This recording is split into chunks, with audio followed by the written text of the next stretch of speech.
Depuis l'an 2000 et le passage au nouveau millénaire, nous avons l'impression qu'un processus d'accélération planétaire s'est enclenché et que le phénomène n'a cessé de s'amplifier d'une façon exponentielle. Nous sommes beaucoup à avoir constaté une accélération du temps. Ce phénomène d'accélération temporelle est lié à une surpression causée par les rayonnements cosmiques qui sont capturés par la matrice artificielle.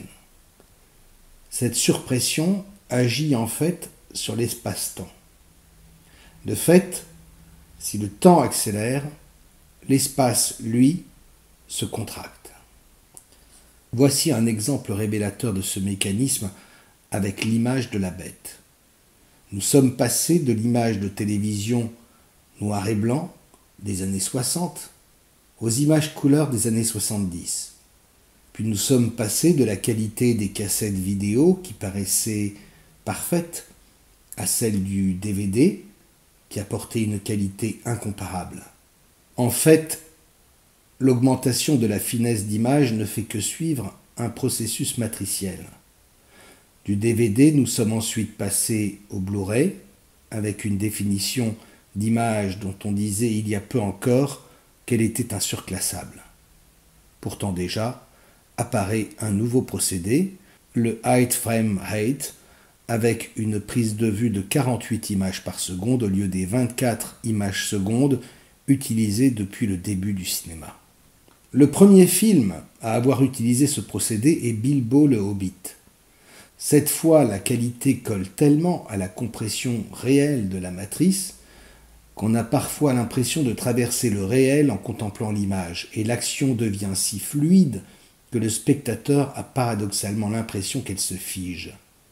Se peut-il que les Blu-ray nous paraissent dépassés dans 10 ou 15 ans ?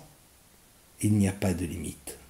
Notre perception du temps et de la matière évoluant sous l'effet de cette contraction cosmique, il est nécessaire d'adapter nos technologies car les images d'hier, appartenant à un autre temps, demain nous apparaîtront grossières et polluées par un grain que nous ne percevions pas quelques années plus tôt.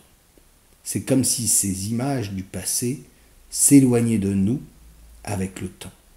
Avez-vous essayé de regarder une vieille cassette vidéo sur un vieux poste ?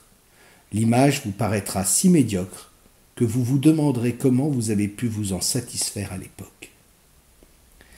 Notre perception du réel change et s'affine à mesure que la structure de la matrice approche de son point de rupture. L'augmentation de la pression s'accompagne d'une accélération d'onde qui bouleverse la perception du temps et la perception visuelle. Notre perception du réel change et s'affine à mesure que la structure de la matrice approche de son point de rupture. L'augmentation de la pression s'accompagne d'une accélération d'onde qui bouleverse la perception du temps et la perception visuelle, toutes deux étroitement liées aux ondes lumineuses. Si la contraction allait à son terme, le Soleil deviendrait un trou noir dans lequel notre zone de la matrice artificielle disparaîtrait tout entière. Tout retournerait alors à sa dimension originelle. L'ADN retrouverait sa véritable nature éthérique. De son côté, l'ego, la bile noire issue des faux dieux pour contrôler le virus humain, serait aussitôt dissous dans le néant et les faux dieux avec. Quoi qu'il en soit, l'étude de certains films nous apporte souvent, à défaut de réponse, des éléments de réflexion. C'est le cas de la série Flash Forward, qui nous donne un début d'explication concernant la mystérieuse hécatombe des merles d'Amérique du Nord. Cette série fut interrompue après la diffusion du dernier épisode de la première saison le 27 mai 2010, 7 mois avant que ne survienne l'incident des 5000 merles foudroyés. Dans Flash Forward, le 6 octobre 2009, l'humanité tout entière perd connaissance en même temps et se réveille au milieu du chaos 2 minutes et 17 secondes plus tard. Les gens découvrent alors que la vision qu'ils ont eue durant ces 2 minutes 17 secondes correspond à 2 minutes et 17 secondes de leur propre futur en date du 29 avril 2010, presque 7 mois plus tard. Ce blackout a été provoqué technologiquement par une conjugaison d'expériences ayant généré 1 millier de trilliards d'électronvolts qui a provoqué une rupture dans la symétrie temporelle. La fréquence obtenue a été calculée pour entrer en résonance directe avec la conscience humaine. Il se trouve que l'épisode 3 de la série nous apporte une information cruciale.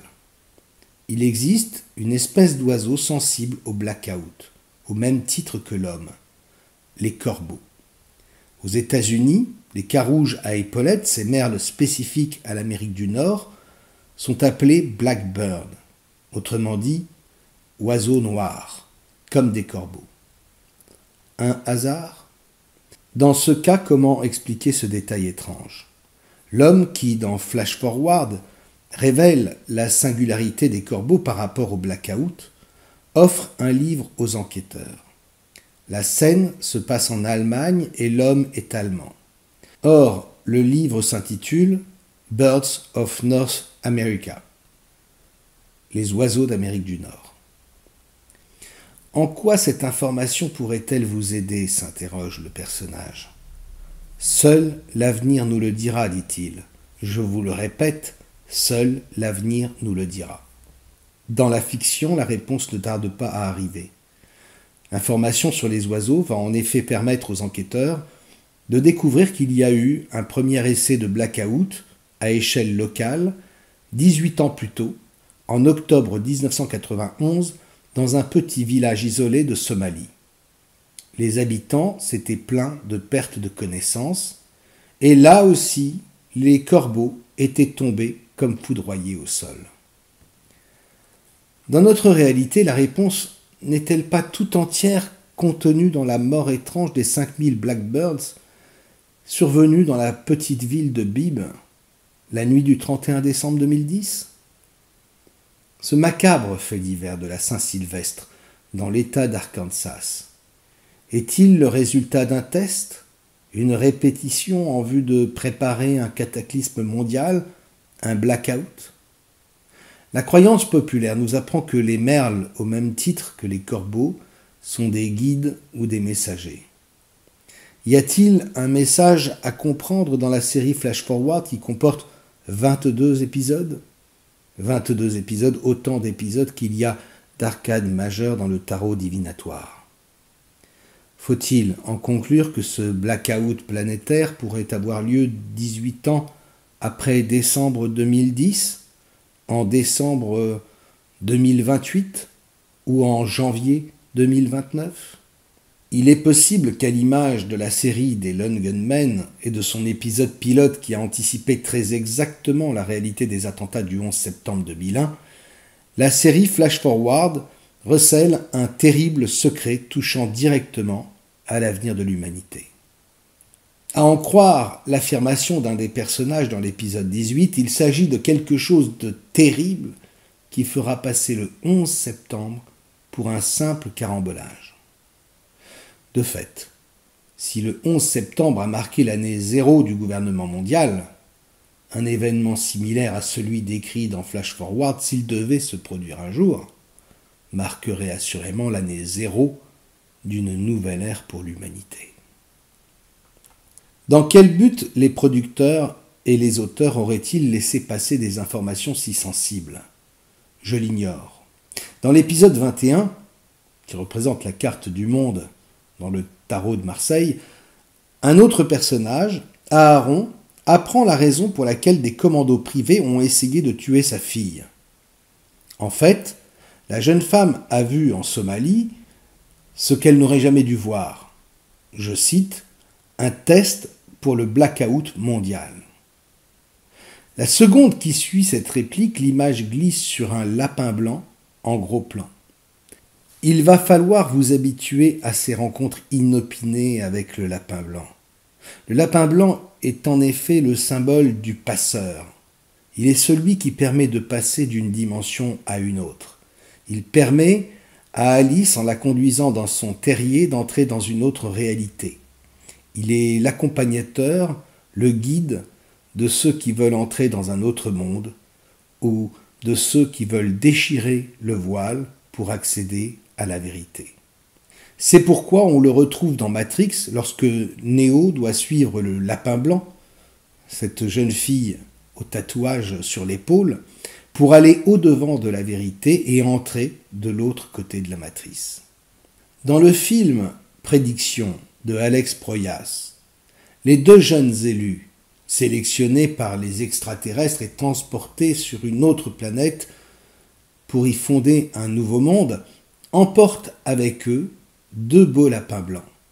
Il en est de même avec le film culte 2001 l'Odyssée de l'espace de Stanley Kubrick. Dans une des toutes premières scènes dialoguées du film, une petite fille demande à son père, qui est dans la station spatiale en route pour la Lune, de lui rapporter un lapin blanc. Ces quelques exemples, mais il y en a tant d'autres, nous montrent que l'irruption du lapin blanc dans ces fictions n'est jamais fortuite, mais répond à un code. Il s'agit d'une marque, un signe, comme l'estampille qui indique un droit de passage d'une dimension à une autre. Le lapin blanc est comme un coup de tampon, un label, qui atteste que ce qui est montré dans la fiction correspond à une vérité dans notre monde. Ainsi, ce gros plan d'une demi-seconde n'est sûrement pas un hasard. La série Flash Forward nous prévient peut-être d'un plan secret, un blackout mondial qui serait en phase de test depuis la nuit de la Saint-Sylvestre 2010. Dans la fiction, le test a provoqué la mort massive de corbeaux en Somalie, un événement qui trouve sa correspondance dans la réalité avec la mort inexpliquée de ces 5000 blackbirds, oiseaux noirs, dans l'État d'Arkansas. Si ces deux faits divers, l'un fictif, l'autre bien réel, sont des répétitions, alors faut-il en déduire que notre monde est réellement sous la menace imminente d'un blackout planétaire prévu pour décembre 2028 ? Seul l'avenir nous le dira. Il est évident, en tout cas, que ces dates peuvent changer, car elles correspondent à l'agenda très adaptable de nos planificateurs invisibles.